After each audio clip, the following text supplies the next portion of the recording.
యేసుక్రీస్తు నామంలో పరిశుద్ధాత్మ ఆశీర్వాదమును ప్రతిరోజు పొందుకుంటున్న ప్రతి ఒక్కరికి హృదయపూర్వక వందనాలు తెలియజేస్తున్నాను.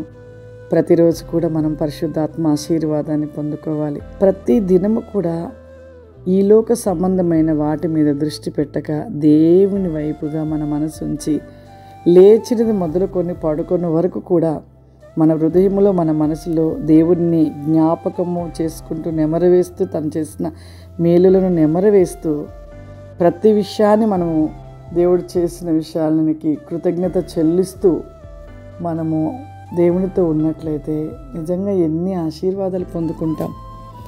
ఈరోజు పరిశుద్ధాత్మ దేవుడు మనకిస్తూ ఉన్న వాగ్దానము దావీదు రాసిన కీర్తనలు 109వ అధ్యాయము 22వ వచనము. నేను దీన దరిద్రుడను, నా హృదయము నాలో గుచ్చబడి ఉన్నది.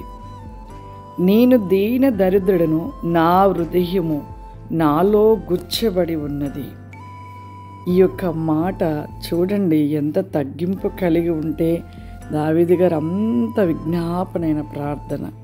నిజంగా ఆ ప్రార్థన ఎంత గొప్పదో. నిజంగా మన ప్రార్థనలు కూడా అలా ఉండాలి. ఎంత తగ్గించుకొని తన యొక్క ప్రార్థన అంతా కూడా ఈ కీర్తనగా మరి ఇలా దేవుడు ఒక్కొక్క మాట, అమూల్యమైన మాటలు దావీదు కీర్తనలో రాయబడిన ప్రతి మాట కూడా దావీదు పలికిన మాటలు.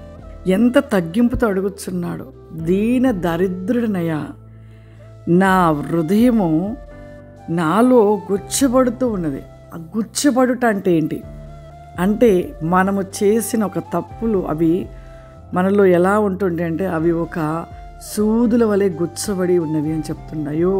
అయ్యా, నాలో నేను చేసిన పాపములు అవి గుచ్చబడి ఉన్నాయా, ఆ గుచ్చబడిన ఆ ముళ్ళుల వంటి పాపమును నాలో నుండి పెరిగివేయమని దావీదు మొరపెడుతున్నాడు. మనము ఎటువంటి ప్రార్థన కలిగి ఉంటున్నాము? ఎప్పుడు ప్రార్థన చేస్తూ ఉంటాం. ఎలా చేస్తామంటే, కాసేపు స్తుతులు చెల్లిస్తాము, తర్వాతకి కాసేపు అనేకుల కోసం చేస్తారు, కాసేపు తర్వాతకి ఇక మన కుటుంబం కోసము, మనకు కావలసిన అవసరతల కోసము, మనకు ఎన్నో ఇక కావలసిన వాటి గురించి విజ్ఞాపన చేస్తామయ్యా, నా పట్ల ఇది జరిగించయ్యా ఖచ్చితంగానే.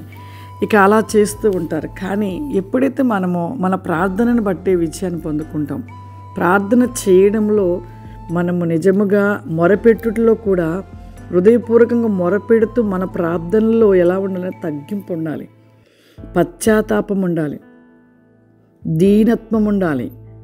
ఆ విధమైన మొర దేవుని సన్నిధికి చేర్చబడుతూ ఉంటుంది. కాబట్టి ఇక్కడ అలాగే దావీదు ప్రార్థన చేస్తున్నాడు. నేను దీన దరిద్రుడను, నా హృదయము నాలో గుచ్చబడి ఉన్నది. అంటే గుచ్చబడుచు ఉన్నవి పాపం, అవి పెరికివేయమని వేడుకుంటూ ఉన్నాడు.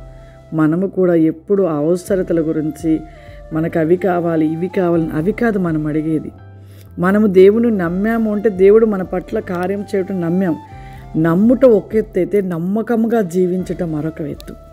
ఆయన ఎడల ఒక నమ్మకమైన జీవితము మనము జీవించిన ఎడల దేవుడు ఎంతో ఇష్టపడతాడు. ఇక్కడ నమ్మకం అనేది ఏంటిది? చాలామంది అంటారు నమ్మకం అంటే ఏంటి? నమ్మకం అంటే మనం దేవుడిని నమ్ముకున్న తర్వాత దేవునిలో ఎలా ఉండాలో పరిశుద్ధ గ్రంథంలో రాయబడిన రీతిగా మనం ఆ విధంగా నడుచుకోవడమే నమ్మకము. అంతేకాని ఆ విధంగా మనం నడుచుకొనక మనము ఇష్టానుసారమైన స్థితిలో తిరుగుతూ ఆ ఇష్టానుసారముగా మనము మాట్లాడుతూ దేవునికి వ్యతిరేకమైన జీవితాన్ని జీవించడమే దేవుణ్ణి అక్కడ అవమానపరచుట, నమ్మకమైన జీవితాన్ని కోల్పోయిన వారుగా ఉంటూ ఉంటాం. ఇప్పుడు ప్రతి ఒక్కరు అలాగే చేస్తున్నారు. నమ్మకమైన జీవితంలో ఉండలేకపోతున్నారు. నమ్ముతున్నారు కానీ నమ్మకమైన జీవితం అనేది లేదు. కాబట్టి ప్రతి ఒక్కరము కూడా మన జీవితంలో దేవుని ఎడల ఏ విధమైన ప్రార్థన చేయాలో ఆ విధంగా మనము దీన దరిద్రులమయ, నిజమే దీన దరిద్రుడని చెప్తూ మరి అక్కడ ప్రలాపం చేస్తున్నట్లుగా మనము కూడా మన జీవితంలో పశ్చాత్తాపమైన ప్రార్థన, మన విజ్ఞాపన రోదన ఎప్పుడూ కూడా మనము సరిచేసుకోవటం కోసమే ప్రార్థించుకోవాలి. ఆ పైనున్న వాటి గురించి మనం ఆలోచిస్తూ వాటిని దృష్టి పెట్టి ప్రార్థించే వారిగా ఉండాలి. కానీ ఈ లోకంలో నువ్వు ఆ విధంగా దేవునితో ఉండుటకు ఆ విధమైన ప్రార్థన చేసినప్పుడే ఈ భూమి మీద ఉన్నవన్నీ కూడా నీ సొంతం అవుతాయి. కాబట్టి అటువంటి ప్రార్థన కలిగిన వారిగా నిలిచి ఉండాలి. ప్రార్థన చేసుకుందాం. సర్వశక్తివంతుడా దయగల తండ్రి, నీకు వందనాలు చెల్లిస్తున్నామయ్యా. దేవా, ఉదయకాలమే పరిశుద్ధాత్మ ఆశీర్వాదము ప్రతి ఒక్కరు పొందుకోవాలి ప్రభువా. ప్రతి ఒక్కరిలో నీ ఆశీర్వాద వేకమైన విస్గో బస్ స్టాండ్ బి ఖబాదిలరబా సిగ్లో రమాస్టి ఖమాందలరస్టి కౌరిమా ప్రతి రికాసిమైన వాల్బి గోబ్రికా ఫ్లవరిమా ఐ కెన్ మై సో బ్లిస్ స్టాండ్ బి కా ఫ్లవరిమా. ప్రభా, ఈ ప్రోగ్రామ్ ఈరోజు చూస్తున్న ప్రతి ఒక్కరి జీవితంలో అద్భుత కార్యములు జరిగించండి నాయన. ఏ కొదువ ఉన్నదో ప్రభా, కొదువను తీర్చమని అడుగుచున్నాను ప్రభా. వారి జీవితంలో సమృద్ధిని దయచేయమని అడుగుచున్నాను. దేవానికి స్తోత్రములయ్యా. నిత్యము నీ వెలుగు చేత నింపబడుచు వెలుగుగా వెలిగించబడవారుగా నా ప్రభువా, నీ కృపాశీర్వాదముల చేత ప్రతినేకమును దయచేయమని యేసు క్రీస్తు నామమున అడుగుచున్నాను తండ్రి. ఆమేన్. God bless you. దేవుడు మిమ్మల్ని దీవించును గాక. ఆమేన్.